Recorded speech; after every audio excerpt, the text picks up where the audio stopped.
Okay, hi everyone. Thanks for being here. Namo Myoho Renge Kyo. Am I centered in the? That's what I thought. There we go. Better. Yeah, let us continue with Nichiren's Gosho. That last one was the gift of rice, which was pretty intense information on our practice.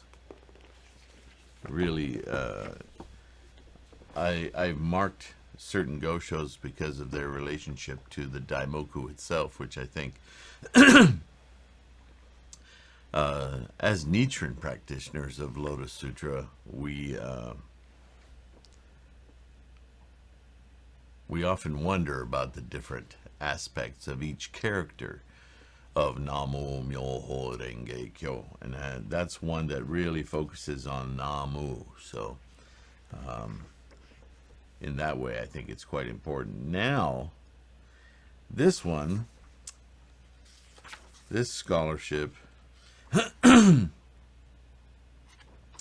this is going to give us a lot of insight into the doctrines of Buddhism that you and I often, or if ever, often if ever, are often discussed in scholarship, but we, if ever, get the chance to peer into the history, the documents of history of the transfer of teachings and sutras and translations and all that, you might say, behind the scenes, if you will, documentation.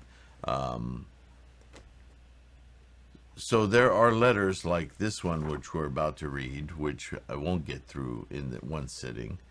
The bodies and minds of ordinary beings. Although the title would seem to indicate to us a status of sorts of what this instantiation, that's manifest body, its purpose, its uses, with regard to Buddhist practice. Certainly that will be covered in this letter. But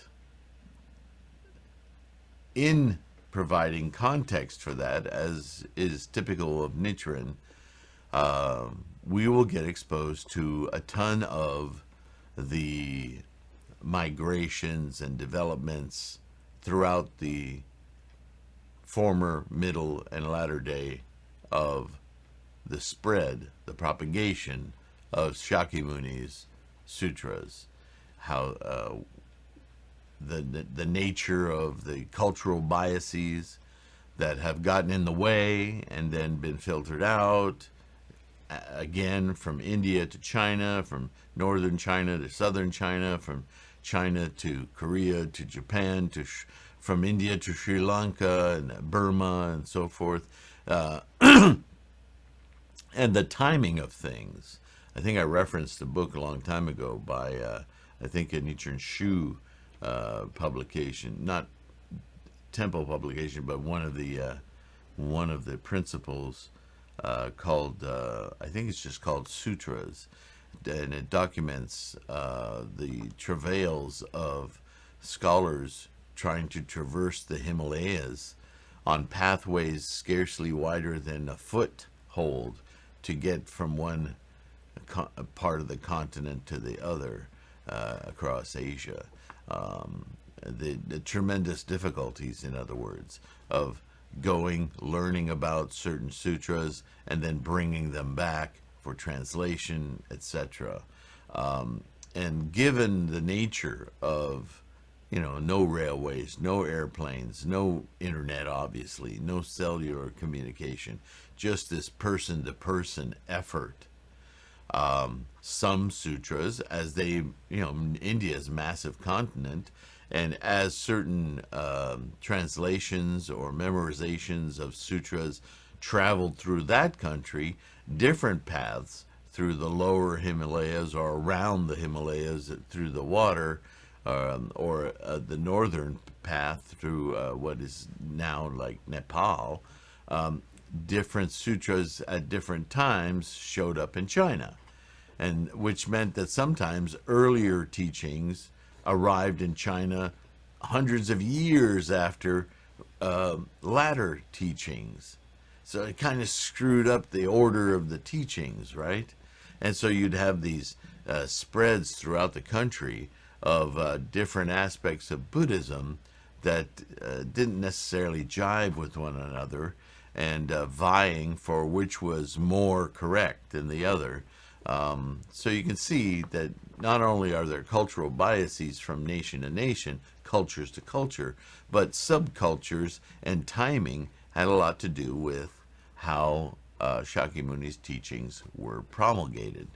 And now, of course, in the latter day, we have the distinct advantage, in a way, of having a larger overview of all of this drama, and seeing more clearly once all the evidence is in, just as Tendai did in China, of putting things in proper order, so much so that it became obvious where certain writings were kind of thrown in from people who were trying to fill in the gaps for themselves and weren't really truly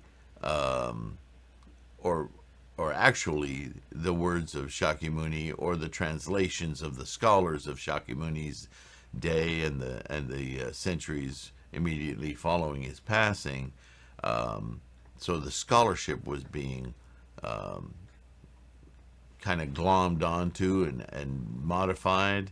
And so Tendai's job, Chi Che, huge job, and with help from his students, was able to challenge other scholars from the north and the south to decipher which were authentic Shakyamuni teachings and which were erroneous and added upon, so that he could eschew those non-authentic teachings.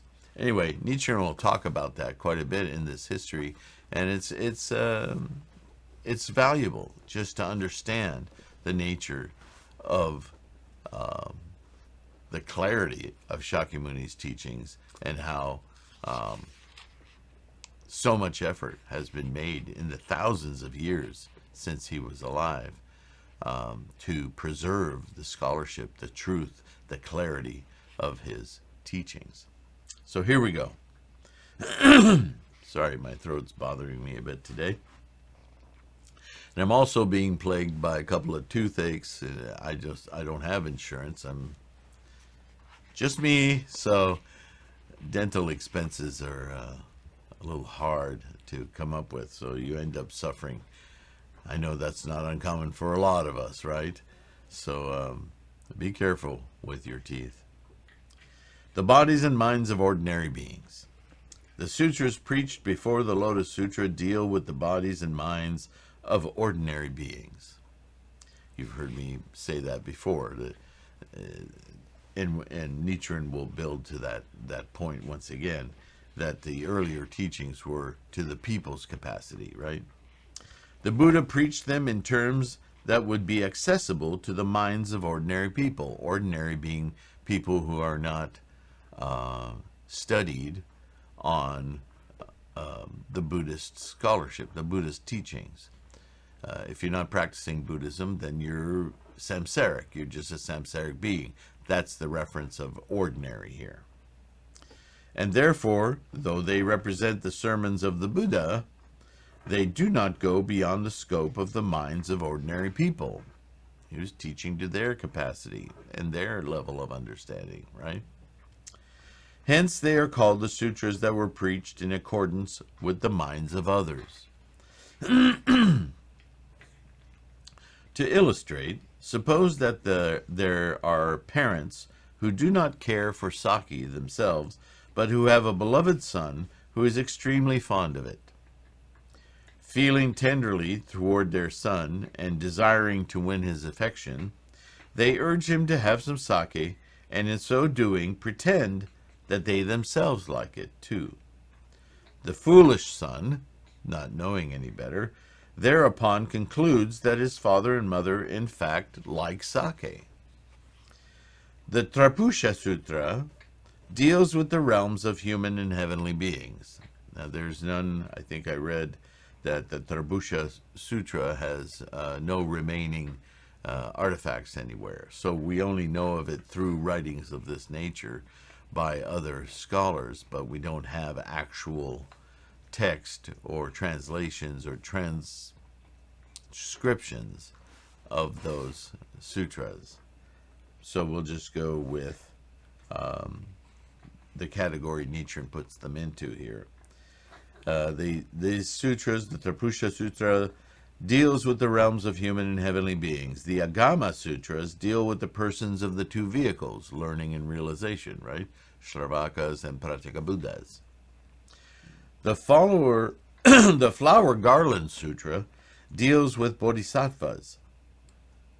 So that's one thing that I've said about the Flower Garland, or the Avatamsaka, the initial, or in Japanese, Kigan Sutra, that that Shakyamuni taught immediately following his own enlightenment. And his description of what the experience of enlightenment was like was very much a bodhisattva experience, because to experience Buddha in human form is to be a fully enlightened bodhisattva, right? But as you might expect, teaching people who'd never heard of Buddha before, Buddha mind, Buddha I, Buddha life condition before, to hear all these descriptions of what it was like to realize it was well beyond their capacity to understand.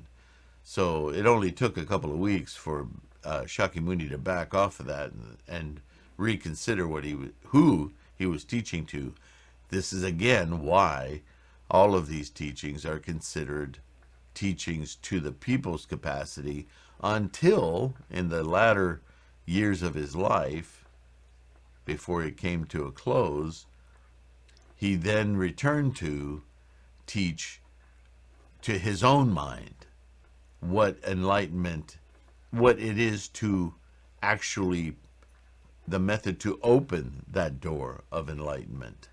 Not simply to experience it, but how to get to it. That is the Lotus Sutra. Again, I apologize. I think I'll have to get something to drink here in a minute. The Correct and Equal and the Wisdom Sutras in some respect resemble the Agama and Trapusha Sutras, and in others the Flower Garland Sutra. When ordinary people in this latter age read these various sutras, they suppose that these sutras accord with the mind of the Buddha. But if we ponder the matter closely, we'll see that, in fact, what they are reading is only a reflection of their own minds.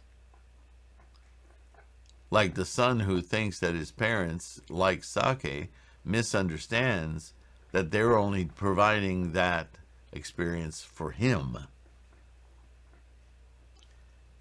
And since their own minds are naturally uncultivated, there is little merit to be gained thereby. Another statement of Lotus Sutra being the only effective method for awakening Buddhahood in this latter age. All previous teachings have very little, if any, effect on our life condition today. Doesn't mean they're meaningless. It means their value in getting us to our Buddhahood is only by reference.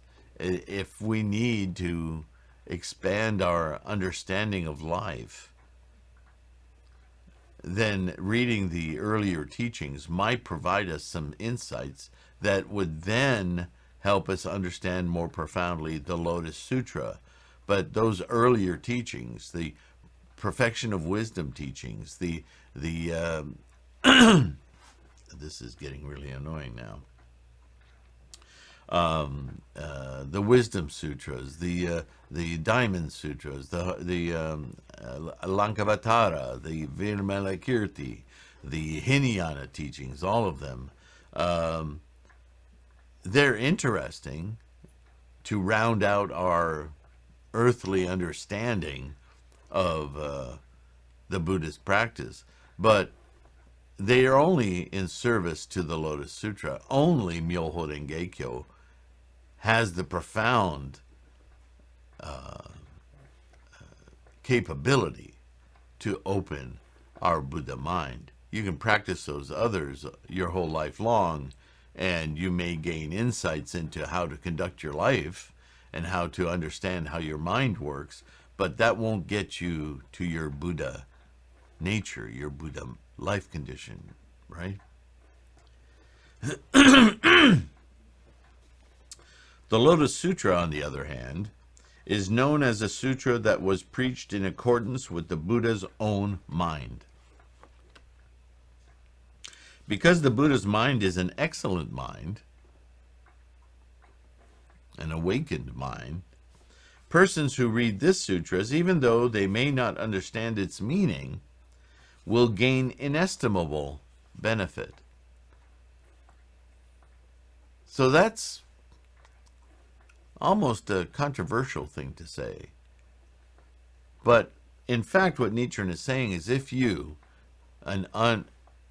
well, you may have read all of these other sutras, or some of them, as I have. I've read many other sutras and commentaries, both within the Buddhist order and canon and outside with academic scholarship. And I've had tremendous insights, and it's helped me to more profoundly understand the Lotus Sutra, which I go back and reread, and I'm excited by the new insights that I have into the Lotus Sutra. That's my own path. But make no mistake, I practice the method of Myoho Renge Kyo, not any of these other methods with the hope of awakening my Buddha mind. I only research my own samsaric mind to remove doubt, remove suspicion, remove gaps in understanding, in resolve. And that's what study ultimately is for, is to create a strong resolve. Because as much as we chant Namo Myoho Renge Kyo, and it is the method toward enlightenment, doubts erode our conviction. And so without conviction, as Nichiren constantly reminds us, chanting can become an empty practice. And that's the last thing I want. If I'm going to do this thing, I want it to have full value. I want it to work, right? Don't you? Of course. So whatever you need to do as far as study to up your conviction, by all means do it. Whether it's downloading podcasts, watching these videos, or running around looking for books like on these sutras and read them for yourself, for your own conviction, then do it. Do whatever it takes to get your resolve up to par, without doubt. Mugwort that grows in the midst of hemp, or a snake inside a tube, will, as a matter of course, become straight. And those who associate with good people of good character will consequently become upright in heart, deed, and word. Heart in Asia is always a component of mind, right? It's thought. How do you think? Attitude, intent. That's all associated with heart in Asia. Not so in the West. Probably should be, but you should at least see it that way. When we talk about heart in Buddhist writings, we're talking about heart, mind, attitude, intent. Okay? So, heart, deed, and word. So, thought, word, action, right? The Lotus Sutra exerts a similar influence. The Buddha will look upon one who simply puts resolute mind, there it is, and conviction in this sutra as a good person. So there you have a definition of a good person, right? And that's the kind of influence you want. Concerning the Lotus Sutra, however, the form of its teaching will vary depending upon the people's capacity, the time, the country, and the individuals who propagate it. Right? Cultural bias. Yet it seems that even bodhisattvas who have reached a stage of near perfect enlightenment do not understand these relationships. How much less can ordinary people in the latter age even fathom them? In general, there are three kinds of messengers. The first kind is extremely clever. The second is not particularly clever, but is not foolish either. And the third is extremely foolish, but nevertheless reliable. So by clever, again, we're dealing with cultural bias. Who translated this word into clever? In the West, I think clever, certainly throughout my life, has always sort of indicated somebody who was maybe less than honest or understood workarounds, somebody who didn't necessarily walk a straight path but knew how to negotiate it. There's an aspect of the word clever that says there might be a slight manipulation or deception in there. Now, that's not how it's meant here. This is meant in a truly older way of clever being just smart. A good intellectual is clever because he knows how to put things together with perspicacity, with clear insights, and how to communicate those clear insights. That's the older meaning of clever, and that's the clever that we're using here, right? Not somebody who can wink wink get you along. You see the difference? So in general, there are three kinds of messenger. The first kind is extremely clever, extremely insightful and clear and precise. That's what he means. The second is not particularly that precise and clear and insightful, but he's also not foolish. He's not somebody who'll just add his own flavor to things. He may not have the vocabulary or the precision that the first messenger has, but he's also not going to mislead you. He's just trying hard, or she's just trying hard. The third is extremely foolish, but nevertheless reliable. He doesn't know how all of this works to precision. He just has a high degree of confidence and stays with the program, so he's reliable, right? Of these three types, the first will commit no error, transmitting the message. The second, being somewhat clever, but not quite as clever as the first type, will add his own words to his Lord's message. So I was slightly incorrect in my definition there. There is some foolishness in there. I don't know why he said clever but is not foolish, because now he's saying clever, but not as clever as the first, but add his own words to this Lord's message. So maybe in his desire or her desire to be convincing, she makes the error of adding her own flourishes to things to explain things the way she understands them or he understands them, right? And that's not reliable. Thus, he is the worst possible type of messenger. The third type, being extremely foolish, will not presume to insert his own words, and being honest, will relay his Lord's message without deviating from it, even though he or she may not understand it, but they will honor it word for word. Thus, he is a better messenger than the second type, and occasionally may even be better than the first, because that third messenger, stumbling through, repeating the exact message as he remembers it, is giving you the opportunity to get insight from it in your own mind.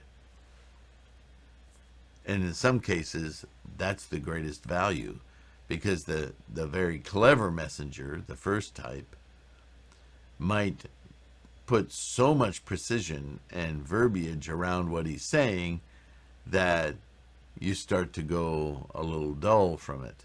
You don't perceive it. You don't know. You don't think that you can measure up even to the knowledge he has. And that can create doubt. See, there's all these human foibles in here, right? The first type of messenger may be likened to the 4 ranks of sages in India. The second type corresponds to the teachers in China. And the third type may be likened to the ignorant but honest persons among the ordinary people of this latter age. So that's an interesting supposition, basically saying that people who are not aware of Buddhism or the proper order of teaching or the ultimate teaching of Myoho Renge Kyo, who are just curious about Buddhism, they may not understand how it works or know how it works, but they have the capacity, because of our time in this modern age, we have the capacity to at least understand that if we apply ourselves honestly, with conviction, to anything we want to do, we can accomplish it. See, that's a very modern kind of thinking. And this is what Nichiren is identifying here.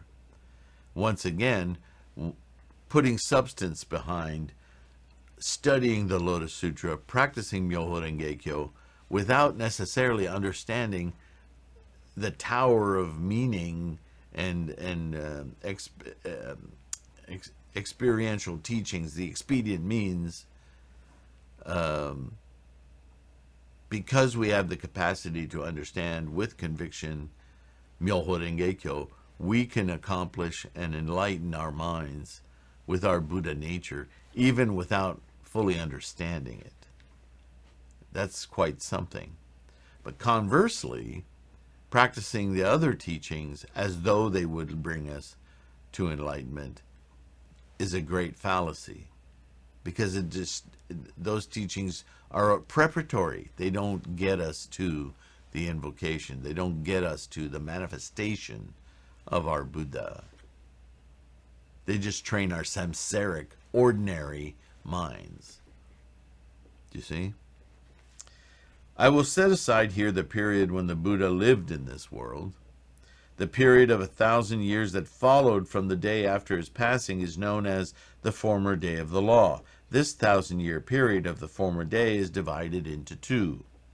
During the first 500 years, the teaching of the Hinayana Sutras spread. Those are the early teachings, right? The persons who propagated them were Mahakashapa, Ananda, and others.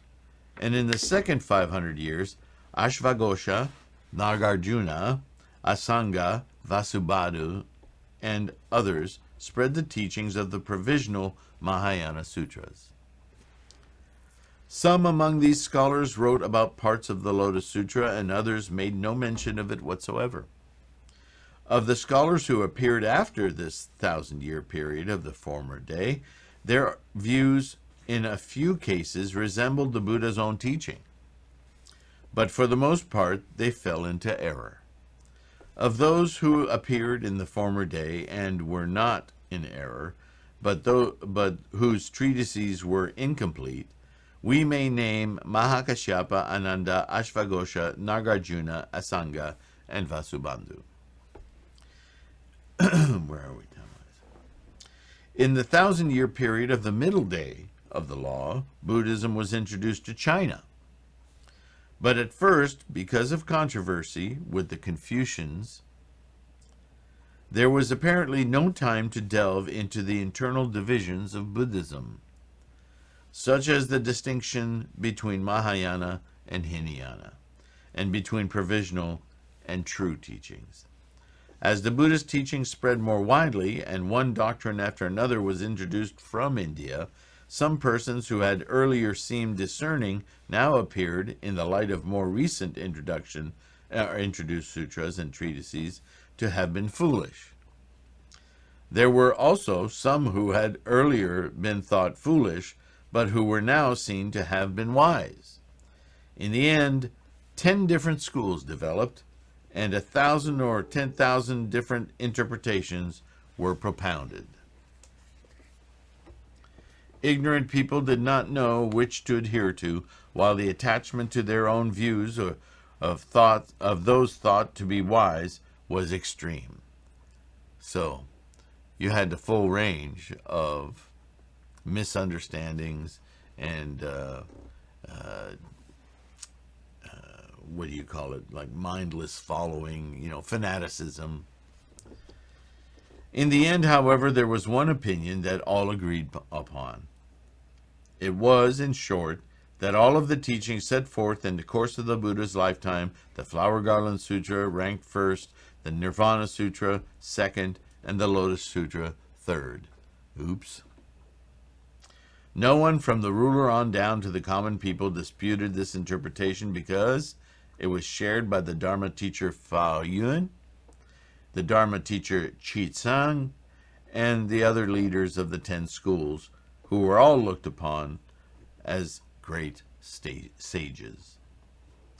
Then, in the time of Chen and Sui dynasties, during the middle day of the law, there appeared a young monk named Chi-I, who was later to be known as the great teacher Tendai Chiche. Although he taught many doctrines, his teachings ultimately centered upon this single issue of the relative superiority of the Lotus, Nirvana, and Flower Garland Sutras. The Dharma teacher Chi-I declared that the teachers of Buddhism had these 3 works ranked upside down. The ruler of the Chen dynasty, in order to determine the truth of the matter, thereupon summoned a group of more than 100 men, including the administrator of monks, Hui Heng, the supervisor of monks, Hui Krang, the Dharma teacher, Hui Jung, and the Dharma teacher, Fa Sui, all among the most eminent leaders of the 10 schools of the North and South, and had them confront Chi-I in debate. We're going to get to the bottom of this. The Dharma teacher Chi-I said, quote, "The Lotus Sutra itself says, quote, among the sutras it holds the highest place. It also says, among the sutras I, Shakyamuni, have preached, now preach, and will preach, this Lotus Sutra is the most difficult to take confidence in and the most difficult to understand. The Immeasurable Meaning Sutra makes clear that the sutras that Buddha already has preached here refers to the teaching of great wisdom and the flower garland teaching of the ocean imprint meditation, and so forth. And with regard to the sutras he will preach, the Nirvana Sutra says, so on and so forth, from the Prajna Paramita, the teachings on the perfection of wisdom, he brought forth the Nirvana Sutra. These scriptural passages show that the Lotus Sutra is superior to the Flower Garland and Nirvana Sutras. They make it abundantly clear, clear as could possibly be. You should understand accordingly." Rebuked in this manner, some of his opponents simply shut their mouths. Others spewed out abuse, "You little blah, blah, blah, blah, blah," while still others turned pale. Oh, I screwed up, right? The Chen ruler then rose from his seat and bowed 3 times, and all the 100 officials pressed their palms together in reverence. Powerless to prevail, the leaders of the other schools conceded defeat. I'm sure there was a lot more to the proceedings than that, but this is a basic outline, right? Thus it was established that the Lotus Sutra holds the highest place among the teachings of the Buddha's lifetime. Then, during the latter 500 years of the middle day of the law, new translations of the sutras and treatises appeared one after another. In the third year of the Chen-Kuang era, 629, in the reign of Emperor Tai-Tsung, or Sheng, a monk named Sheng Tsang journeyed to India.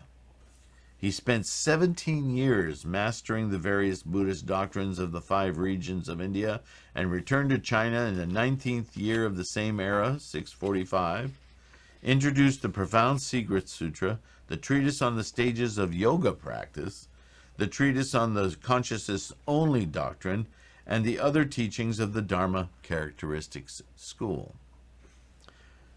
Xuanzang declared, although there are many different schools in India, this school is the foremost.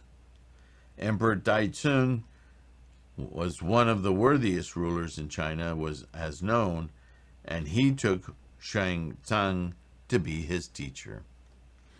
In essence, what this school teaches is that for some persons, the 3 vehicles are a mere expedient, and the one vehicle, Lotus Sutra, represents the truth, while for others, the one vehicle is an expedient, and the 3 vehicles represent the truth. It also teaches that the 5 natures are completely separate, and that those sentient beings whose nature predestines them to the 2 vehicles, or who lack the nature of enlightenment, can never attain Buddhahood. Such doctrines were as incompatible with those of the Tendai school as are fire and water. But by this time, both the great teacher Tendai Chiche and the great teacher Chang'an had passed on, and their successors were not the men they ought to have been. Hence, it appeared that the Tendai school was already gone down in defeat. Should I pause here? Yeah. It's quite a lot to digest, so let's take a pause there. And now we're after the time of Tendai, so we're in the later middle day, and we'll see what happens from that point on as Nichiren brings us up to date in Japan. So we will start with later during the reign of Empress Wu. This is quite an interesting hysteresis, if you will, of the documentation and the spread of Buddhism. You have to understand that with so many sermons, so many teachings, that translating all of that or transcribing all of that accurately with, some 100 monks of expertise as a panel to satisfy, to all read through and go, yes, I believe that right. Yes, would you recite this again? Yes, I think this is how we write this in Sanskrit or Pali. And then we have to take this and disseminate it all over the world, on foot, on horseback, and take it to places. India, picture this. Today, at last count, because it may have changed, I have a good friend, Manohara Yaraheli. I don't know how he's doing. He went back to India. But, and I verified this from different sources. India, as a land, as a country, has over 125 distinct languages. Distinct languages. I'm not saying you go from California where people say, hey dude, how's it hanging? And you go to the South and they go, hey y'all, what's up? I'm not talking about dialects. I'm not talking about Cockney slang in England that's a little hard to decipher what they're saying. I'm talking about somebody from your neighborhood goes to a neighborhood some 200 miles away and absolutely cannot communicate. different, completely different languages. Over 125 in one country. It's hard to imagine that. So imagine spreading this teaching throughout India. Forget the rest of the world for a moment. Just the difficulty of communicating any teaching through all of these barriers of language, which inculcate differences of microcultures, right? That we can understand. We can understand that just simply the act of shopping and cooking food in the South is far different than, well, just look at the argument between Chicago and New York on something as simple as pizza, right? There are different cultural norms in different micro cultures all over the world, and certainly within one country. Imagine, with 125, more than 125 distinct languages, how distributing a teaching, which is all words, to elaborate on concepts which you can only climb at with words, how difficult that was.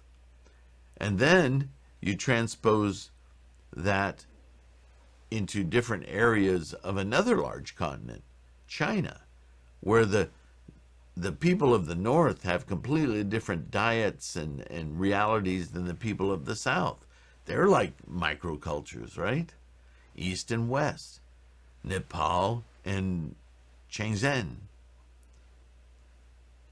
Burma, the Javanese, the Indonesians, the Malaysians, Vietnam, Korea, and then finally Japan, and then the rest of Jambudvipa. How many hurdles? So, ultimately, we need to know what the most direct method is to awaken our Buddha nature. That is Myoho Renge Kyo. How we get there is a hugely storied